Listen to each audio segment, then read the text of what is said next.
안녕하십니까, 정치공장입니다. 최근 우리 사회의 최후의 보루여야 할 사법부를 향한 국민적 불신이 최고조에 달하고 있습니다. 특히 이재명 당시 대선 후보의 재판을 둘러싼 대법원의 초고속 파기환송 결정과 그 과정에서 드러난 비상식적인 절차들은 많은 의혹을 낳았습니다. 과연 우리 사법부는 헌법 위에 군림하고 있는 것일까요?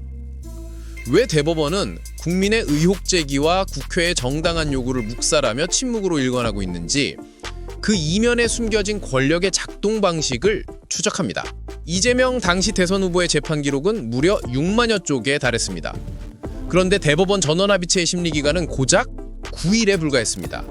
이 방대한 자료를 9일 만에 대법관들이 모두 읽어볼 수 있었을까요? 인공지능 챗 GPT조차 쉬지 않고 있는다면 38일이 걸린다고 답했습니다. 이는 인간의 물리적인 한계를 넘어서는 시간입니다. 국회에서 이 의혹이 제기되자 대법원은 처음에는 전자스캔으로 기록을 모두 보았다고 해명했습니다. 하지만 국민들이 컴퓨터 접속 기록을 공개하라고 요구하자 합의 과정의 일환으로서 공개할 수 없다며 거부했습니다. 논란이 확산되자 대법원은 결국 말을 바꿔 상고심의 특성상 모든 자료를 다 읽어야 하는 것은 아니다라고 주장했습니다. 유시민 작가는 이러한 대법원의 오락가락한 해명에 대해 국민을 우롱하는 처사라며 중차대한 재판에서 대법관들이 기록을 안 본다고 당당하게 이야기하는 것이 말이 되는 일인지 되묻습니다. 대법원에서 근무했던 전직 판사들조차 이 사건은 매우 이례적인 경우라고 단언했습니다. 그들이 지적한 핵심은 바로 재판의 속도 그 자체였습니다. 이재명 후보가 2심에서 무죄를 선고받은 지 불과 한 달여 만에 대법원이 유죄 취지의 파기환송 판결을 내린 것입니다. 전직 판사들은 재판 연구관 근무 당시에도 그 이후로도 이렇게 신속한 판결은 본 적이 없다고 밝혔습니다. 재판 절차 또한 전례를 찾아볼 수 없을 만큼 비상식적이었습니다. 통상 사건은 소부 검토 후 전원 합의체로 넘어가지만 이 사건은 소부에 배당된 지 단 하루 만에 조희대 대법원장 직권으로 곧장 전원 합의체에 회부되었습니다. 심지어 전원합의체 논의도 2시간 만에 회부, 당일 합의, 이틀 뒤 판결이라는 비정상적인 속도로 진행되었습니다. 무죄 의견을 낸 2명의 대법관조차 판결문에 설득과 수기의 시간이 필요했다고 적시하며 절차의 문제점을 강하게 비판했습니다. 유시민 작가는 이 모든 사태를 보며 우리 사회의 기본이 무너졌다고 진단합니다. 그는 헌법에 명시된 지체 없이 임명해야 한다는 원칙이 권력기관들에 의해 악용되고 있다고 비판하며 헌법이 모든 것을 세세하게 규정할 수 없기에 많은 부분을 백지로 놔뒀지만 이를 악용하는 형태가 신뢰를 무너뜨렸다고 지적했습니다. 특히 이재명 대표의 불소추 특권 문제와 같이 중대한 사안에서 대법원이 최고법원으로서 명확한 입장을 정하기보다 개별 판사들이 알아서 하게 한다며 책임을 회피하는 태도를 보인 것에 대해 대법원이 왜 조제하는지에 대한 근본적인 질문을 던졌습니다. 유시민 작가는 이어서 판사는 헌법 위에 있냐고 강하게 묻습니다. 국회의원들은 선거법 위반 등으로 기소되면 법원에 출석하지만 국회가 대법원의 판결 과정에 위법 소지가 있어 청문회를 부르면 법관들은 나오지 않는 불공평한 상황을 지적하며 서로 나가야죠. 이런 불공평한 게 어디가 있냐고 분노했습니다.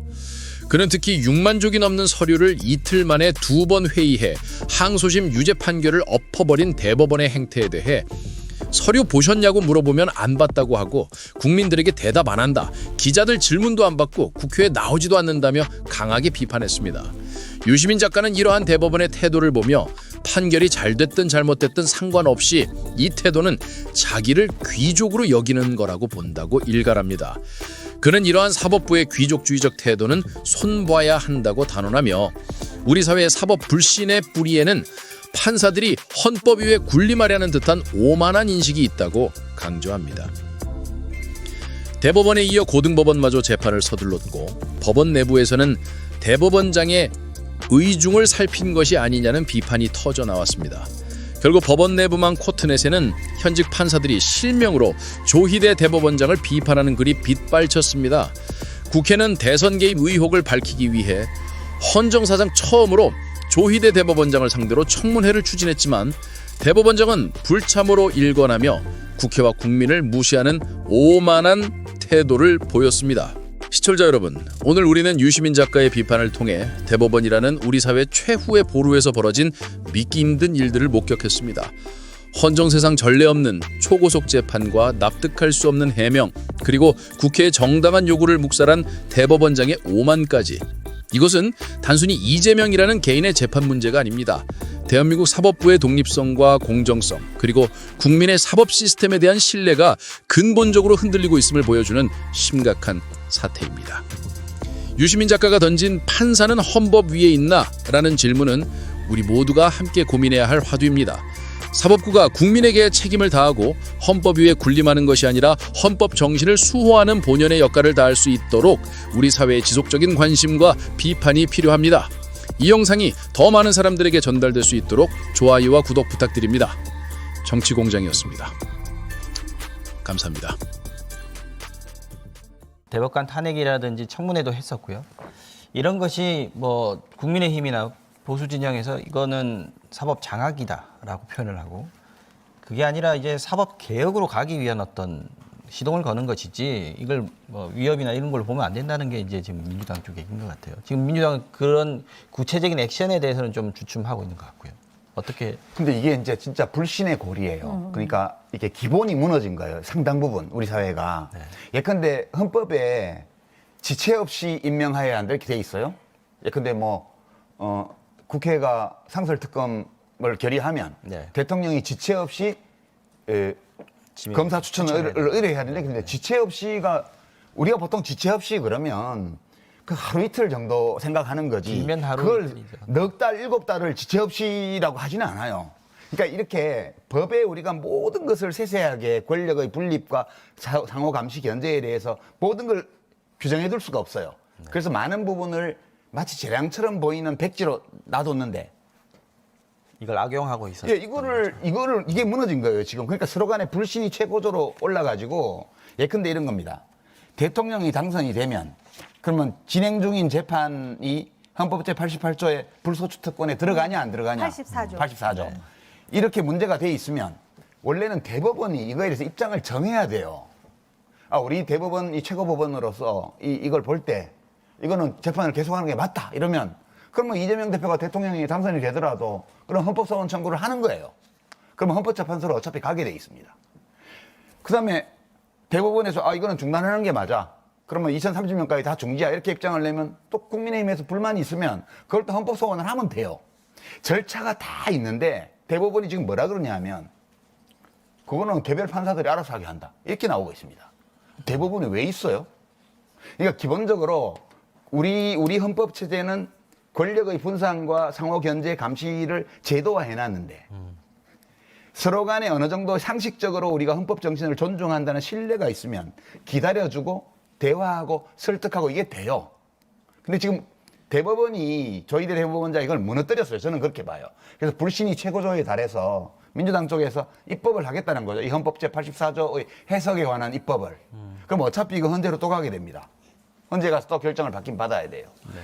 다 그런 장치들이 있습니다. 그런데 지금 괜히 소모적인 논쟁을 하는 거거든요. 저는 모든 권력기관들이 헌법의 원칙과 정신에 입각해서 무리하지 않는 범위에서 자기 할 일을 해야 되는데 이걸 하지 않거나 이상하게 해서 불신이 조장되어 버렸다 이렇게 생각합니다. 그런데 그렇다고 해서 사법부를 뭐 어떻게 할 수는 없어요. 하면 안 되죠. 아니 범죄의 혐의가 있으면 특검을 해야죠. 아니요. 아니 판사는 예외입니까? 헌법 위에 있어요? 헌법 판사도- 위에 있는 판사는 없고요. 실제로 헌법 위에 있는 것처럼 하죠 지금. 아니요. 그거는 이제 인식의 문제이거든요. 지금 이제 유 작가님이 지금 현재의 대법원 체제에 대해서 말씀을 하셨잖아요. 예. 지난 정권의 김명수 대법원 체제에 대해서 또 많은 주장들이 나오지 않았습니까? 그 체제 하에서 특정 연구회 출신의 대법관이 몇 명이 임명이 되고 또 그 민주당에 속한 정치인들의 재판에 대해서 의도적으로 재판을 지연하고, 그러니까 이러한 내용들을 보면은 그 말씀은 맞아요. 지금 사법부에 대한 불신이 기본적으로 있어요. 그러니까 자기들에게 유리한 재판 결과가 나오면 경의를 표하다가 이게 불리하다라고 생각하면은 이제 사법부를 어떤 식으로든 사법개혁의 이름으로 뭔가를 해야 된다라고 생각을 하는, 지금 그것이 대통령 선거와 맞물리면서 특히 이재명 후보의 선거법 위반과 맞물리면서 굉장한 지금 이슈가 되고 있는 건 사실이에요. 그리고 사실은 그 선거법 위반, 허위사실 공표인가요? 그게 뭐 633 원칙을 지켜야 된다 그랬었는데 애초에 1심에서 굉장히 많은 시간이 걸렸잖아요.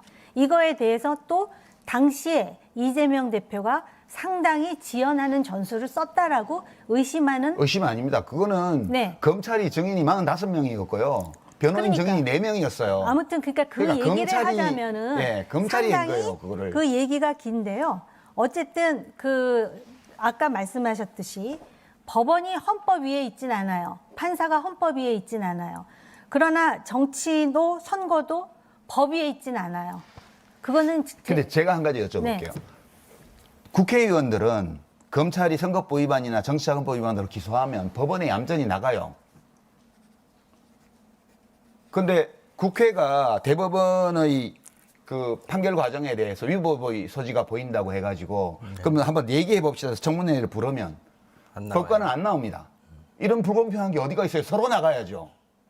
그래서 제가 판사는 헌법 위에 있냐라고 말씀드리는 이유가 형사소송법에 구속 비구속인의 구속 구금 기간은 시간이 아니라 날로 계산한다고 66조에 딱 나와 있습니다. 그런데 담당 판사가 시간으로 계산해서 풀어줬는데 검찰총장이 즉시 항고도 안 하고 풀어줬고 그리고 다른 모든 피고인에 대해서는 다 지금도 날로 계산하고 있어요. 이런 법이 어디 있습니까? 그런 부분에 대해서는 제가 지금 말씀드리는 네. 거는 대법원장과 그다음에 파기환송과 지금 이재명 후보의 선거법 위반에 대해서 말씀을 드린 거고요. 그것도 제가 말씀드릴 수 있어요. 지금 말씀하시는 거는 소위 그 지기현 판사의 네. 구속 취소에 대해서 말씀하시는 네. 거잖아요. 그 주장과 관련해서는 지금 이건 보수 진보의 문제는 아니에요. 그러니까는 이념이라든지 정치 지향이 다르다 그래서 그게 문제가 없다라고 생각하지 않습니다. 그럼에도 불구하고 지금 대선과 맞물려 가지고 민주당이 내놓으려고 하는 그 법이라는 거 있잖아요. 뭐 재판 정지법입니까? 중지법입니까? 서부터 시작을 해가지고 이게 위인 설법이다라는 그런 의심이 들 만한 그런 여러 가지 정치 행위를 하다 보니까 민주당 내에서도 이건 너무 과한 게 아니냐라는 얘기가 나오는 나올 수 것이고요. 있죠. 좀 네. 정리해야 되는 시간인데요. 이 법이라는 게 네. 지금 이렇게 작가님하고 저하고 논란이 있는 이유가 한마디만 할게요. 법이 원래 해석하는 데에서 이런 차이가 나는 거거든요. 아니요, 이 법 해석의 문제를 20초만 넘어섰고요. 말씀해 주십시오. 그러니까 대법원 판사들이 7만 쪽이 넘는 소송 서류가 있는데 이틀 만에 2번 회의해가지고 그 항소심 유죄 판결을 그냥 엎어버렸어요. 그럼 우리가 물어볼 수 있는 거잖아요. 서류 보셨냐고. 그럼 안 봤다고 그러면 평소에도 안 보고 하시냐고. 이런 거 물어보고 싶어요. 근데 국민들에게 대답 안 해요. 기자들 질문도 안 받고요. 그 국회에 나오지도 않아요. 저는 이거 보면서 그 판결이 잘 됐든 잘못됐든 상관없이 이 태도는 그 자기를 귀족으로 여기는 거라고 저는 봐요. 이거는 알겠습니다. 저는 선 봐야 된다고 생각합니다. 네.